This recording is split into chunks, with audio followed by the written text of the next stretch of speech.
Hello বন্ধুরা, চলো আজকে আমি কি রান্না করছি তোমাদেরকে দেখাই। এদিকে দেখো ভাত হয়ে গেছে, আলু পেঁয়াজ ভাজাও হয়ে গেছে। এদিকে মাছ ভাজছি। মাছ ভাজা লাল হয়ে গেলে আমি উঠিয়ে নেব। মাছ ভাজা লাল হয়ে গেছে, কাতলা মাছ ভাজা উঠিয়ে নিলাম। উঠিয়ে নিয়ে ওর মধ্যে পটলগুলো দেব। পটল দিয়ে দিয়েছি। পটলগুলো একটু নাড়াচাড়া করে নিয়ে ওর মধ্যে লবণ হলুদ দেব। লবণ হলুদ দিয়ে লাল করে ভেজে নিলাম।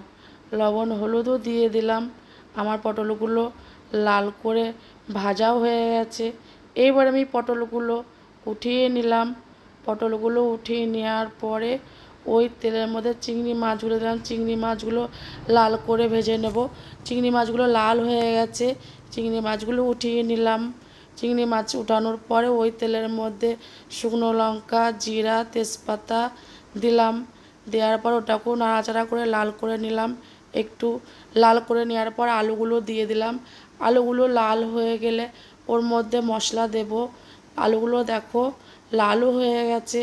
ওর মধ্যে মশলা দিলাম আদা, লঙ্কা, জিরা, রসুন, পেঁয়াজ, হলুদ, লবণ দিলাম। ওর মধ্যে দেওয়ার পরে ওটাকে লাল করে ভেজে নেব। যখন মশলা থেকে তেল ছেড়ে যাবে তখন আমি জল দিয়ে দেব। এদিকে ভাজা হতে থাকুক মশলাটা, আমার একটু কাজ আছে। এই দেখো মাইক্রো ওভেনে টমেটো আর আম সিদ্ধ দিয়েছিলাম। আজকে টমেটো আম সিদ্ধ চাটনি হবে। আম সিদ্ধ চাটনি করব। দেখো টমেটোটা আর আমটা উঠিয়ে নিলাম। উঠিয়ে নেওয়ার পরে তোমার কাঁচা লঙ্কাগুলো উঠিয়ে নেব। কাঁচা লঙ্কা উঠিয়ে নিয়েছি, লবণ দিচ্ছি। আজ আম আর টমেটো, কাঁচা লঙ্কা, সর্ষের তেল, লবণ দিয়ে ওটাকে মেখে রাখবো। এদিকে দেখো জল দিয়ে দিলাম, মশলা থেকে তেল ছেড়ে দিয়েছে, জলও দিয়ে দিলাম। একটু চিনি দিয়েছিলাম টমেটোর চাটনির মধ্যে। একটু চিনিটা নেড়ে চেড়ে মেখে রেখে দেবো, পরে এটা স্বাদ হবে।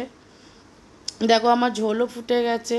এর মধ্যে ভেজে রাখা চিংড়ি মাছ, পটল, কাতলা মাছ ওর মধ্যে দিয়ে দিলাম।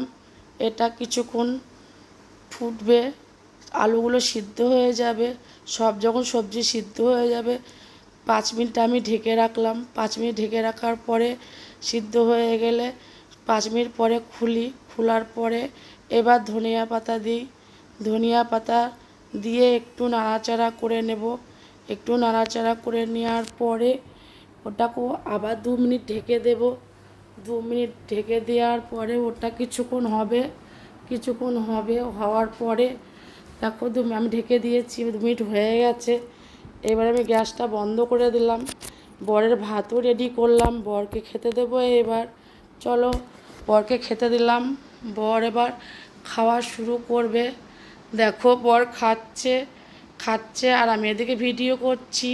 দেখো বর খাচ্ছে আর টিভি দেখছে। ওনারা আবার খেতে খেতে টিভি না দেখলে ভালো লাগে না। বর আবার চিংড়ি মাছের তরকারি খাচ্ছে আর বলছে খুব ভালো হয়েছে, খুব ভালো হয়েছে।